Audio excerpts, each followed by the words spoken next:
Today's video is going to be on everyday items I repurpose as toys, part 2. Hi, I'm Dani and this is Practical Mummy Loves Luxury. Welcome to my series of videos for new or expecting parents. I've done a video like this earlier on and some of you really enjoyed it and asked for a second part. So this is the second installation of everyday items I repurpose as toys. The items that I show you today will probably be suitable for babies from the age of about 6 months old to around a toddler of about 3 years old. But every child has different interests and they also develop at different rates, so I will leave it to you to decide which items would be suitable for your child. When you see these items, you might think, well, there are toys that do exactly the same thing, so why are we giving them everyday items? But that's the point. Sometimes my daughter's more interested in grown-up stuff than her own toys. And of course, a full disclaimer, do not leave your child unattended with any of these items. Before I jump into the content, I want to quickly share something with you. I'm going to put my analytics on screen and it shows that 70% of my views are from unsubscribed viewers. So if you're someone who's not subscribed to my channel but you really enjoy my videos, I would so appreciate it if you could click on that red subscribe button, because I'm a YouTuber that's just starting out and it would really help out my channel and my morale. With that out of the way, let's get started. So I've categorized my items and the first category is storage items. The first item I'm going to show you is a large storage bin. Children love getting in them, and whether it be sitting in them or putting them over their heads, and that would be great for the enveloping schema. And if they get bored with a storage bin like this, you can also offer them your laundry basket. I'll be making references to schemas and Montessori principles throughout my video. I did make a whole video on Montessori and schemas and explained it in more depth just last week. So if you missed that but you would like to gain a better understanding, go ahead and watch it. I'll leave a link up here for you. The next item is another storage bin, but one with wheels. So specifically with this container, a child can do so much.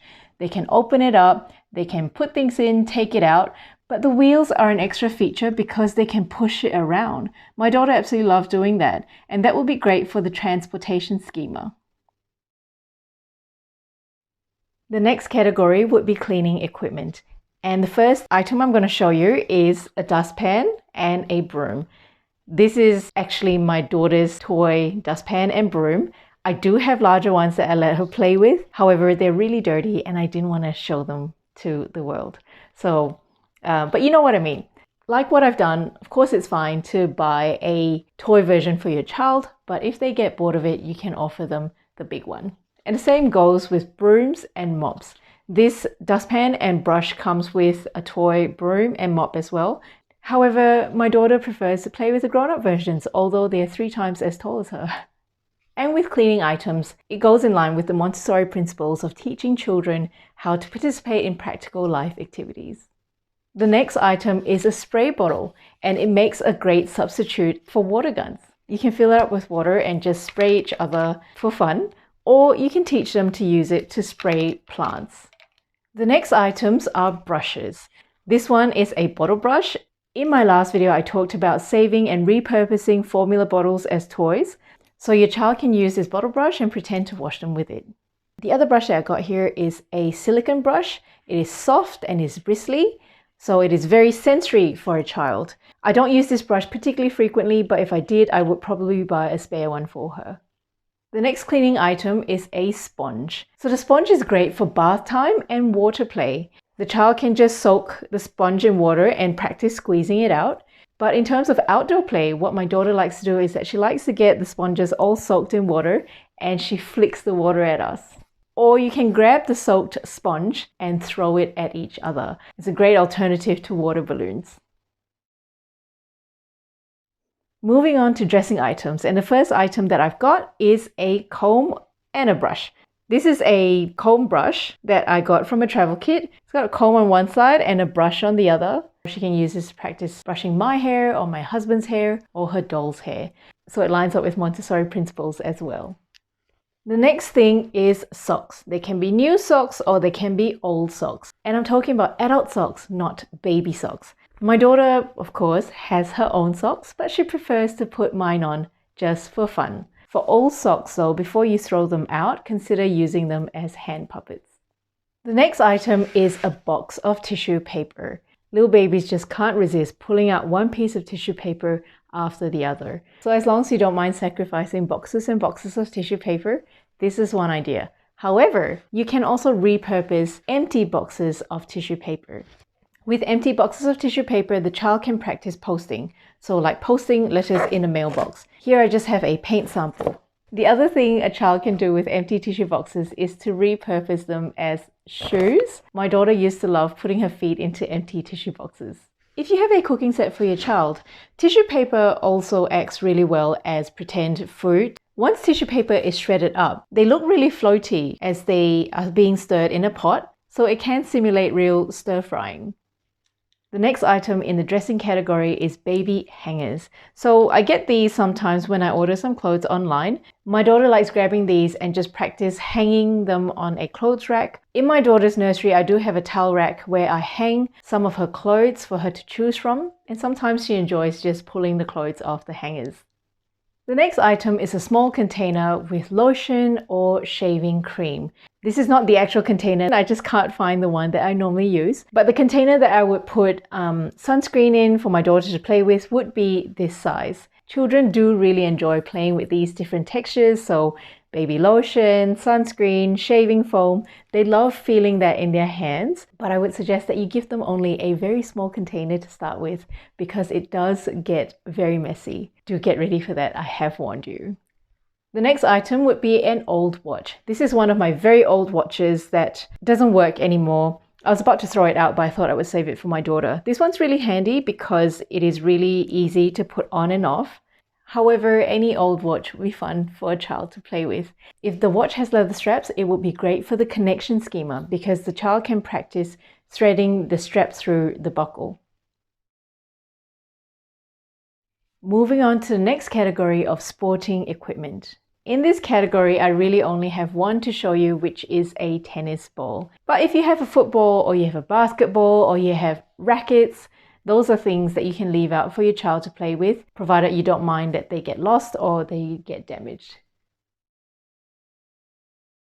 Moving on to the category of kitchen items, the first things I have to show you are tins. So I just have like a cake tin over here. I have some mint tins over here. You can save tea tins as well as biscuit tins. Containers like these can be very fascinating to a child because they feel different. They're hard, they're cold, they sound different. They also open in different ways. The child can bang them with your hands or they can bang them with a wooden spoon. But what I really like doing with biscuit tins is to give my daughter some magnets to play with. And along the same lines of giving her grown-up stuff, I would give her my magnets to play with if she lost interest in her own ABC magnets. And again, this is great for the connection schema. And here are a couple more magnets that I've got. And this allows me to segue to talking about magnets. Magnets on their own as well are great for the connection schema. So other than using magnets with biscuit tins, you can also allow your child to play with magnets against your refrigerator. The next item I've got is just a wooden spoon. And if you have a lot of old cooking utensils that you don't use anymore, you can offer that to your child to play with. So things like wooden spoons, silicone spoons, plastic spoons, spatula, whisks. And although these equipment may not be particularly interesting to an adult, they would be very fascinating to a child. They all look really different, they feel different because they might weigh differently, they might have different temperatures, how hard they are, how big they feel, how small they feel. So yes, I would totally suggest that you can offer them to your child. The next thing is a pipette. I saved this from my daughter's Panadol, so once a Panadol ran out, I still saved her pipette. And I also have some spare syringes for her to play with as well. Again, this is great for bath and water play. The child can practice picking up some water and also squirting it back out. Now, I don't know if you have these, but these are heat-sensitive spoons. My daughter used to use them when she was younger. These spoons would change color if they're in contact with a warm surface. And my hands are cold, so it's not really worked. But if you dip it in hot water, it'll go from this orangey color to a yellow. So another great thing to use in the bath. The next item that I've got are packets of sugar and salt. So these are great to repurpose as rattles. The other things you can save are also old boxes from everyday items. Here I have an old box of fish bites. Here I have nappy cream, toothpaste, argan oil.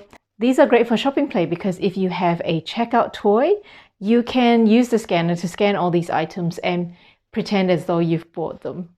I particularly like this argan oil one because it has an opening. So I grab her toy people and put them inside. And sometimes I pretend that her toy people are like the Backstreet Boys. I would face the toy backward and then get them to jump out and go like, "Oh my god, I'm back again." And if you're like me and you like drinking bubble tea, you can also save a couple of these cups for them. They are see-through, so you can put toys in them, and your child might like to work out how to open up the cup to go and get the toy that's inside. The other thing that it can be used for is posting toys. So if you give your child some straws or maybe even chopsticks, they can try and post them through the straw hole here. The next thing is caps from her baby packet food. At one stage, my daughter liked to stack them. But if your child is not at that stage, the other thing you can do is you can stack them on their behalf and they can knock them over. Do be careful, of course, these can be potential choking hazards. So make sure that your child is supervised while they're playing with these. The next category is stationery. And the first items I'm going to show you are catalogs. Catalogs are great because they look really important. They're full of pictures, so it's great for a child to look at. And catalogs are also great because they tend to have a lot of common everyday items. So if you're sitting down flicking through this with your child, you can teach them the names of common everyday items, which will help develop their language. And as they're flicking through, you'll be surprised what they get attached to. My daughter is particularly attached to this photo. She loves this grandmother over here. She would often pick up this catalog from IKEA and flick through it and sometimes would ask me where the grandmother is. Sorry, Mum. The next thing is old diary or old bound documents. They look so much more important than white pieces of blank A4 paper. So the more scribbles you have in an old diary, the better. I find my daughter loves going through them and grabbing her crayon and putting her scribbles in them too. The next item is highlighters. Highlighters are great because they come in bright, stimulating colors and they have really great color payoff. And the good thing about highlighters is that they can be a little bit easier to clean off some surfaces. The next item is post-it notes. And I think these are attractive for obvious reasons. You kind of just keep pulling at them and they're easier to pull off compared to regular stickers. And as a parent, I obviously prefer post-it notes compared to stickers if my daughter was going to stick them all over the house because they would be easier to remove. The next item is receipts. You're probably looking at me going like, what? Again, receipts look like very important documents to a child. My daughter loves taking them and folding them up and putting them in her pocket. And she'll be saying things like, "It's very important." The next item would be a deck of cards. Here I've got a deck of her flashcards, but you can really use any cards. They can be old Uno cards, old poker cards, as long as you don't mind the cards becoming damaged or going missing. Other than a child looking at a card, they can fold the card and manipulate it, they can rip it, and they can also use it to practice posting. At one stage, my daughter was caught in a schema where she loved taking the cards out and putting them back in again. Now my last category of items are miscellaneous items. And the first thing that I've got is throw pillows. My daughter loves throw pillows because obviously they're soft and she can give them a cuddle. And she also loves running her hands over the different textures of a throw pillow. Throw pillows also have zippers that she likes to play with. And there are other throw pillows that also have buttons or Velcro closures that children do love playing with. The other thing that you can do with throw pillows is to build towers. So you literally stack them up on top of each other. The child can then try and crawl over it or knock them over. The other thing that my daughter does like doing is just throwing them on the ground. Now, if you don't mind a little bit of DIY, you can make your own pom-poms. These are just made of raffia string. Other than shaking this around, my daughter has also really enjoyed splitting the fibers on these pom-poms. And the next item I've touched upon briefly already earlier, and they are paint samples. So you can get these at your hardware store, and they're great, of course, for teaching children color. What you can also do is you can cut them up and get them to categorize the colors. The next thing is an old phone cover. So the phone's not in it anymore. However, it's got this really cute toy on the back. This cat's looking really relaxed and you can have a poke at it. And I think that's very therapeutic, and my daughter really loves doing that as well. So look into your old phone cover collection. If you've got any phone covers that look particularly interesting, do save them. As an example, I've seen some really cute ones that have glitter floating in water, and that would be really fascinating for a child to look at. My next video is going to be on packing a hospital bag and all the essentials that you need in it. So to make sure you catch that video, do subscribe and also click on that notification bell so you get informed when that video becomes available. And while you wait for that video, feel free to enjoy these ones over here. If you like this video, please don't forget to click that like button because it will make a huge difference to me. Thank you so much for watching, and I look forward to seeing you next time. Bye!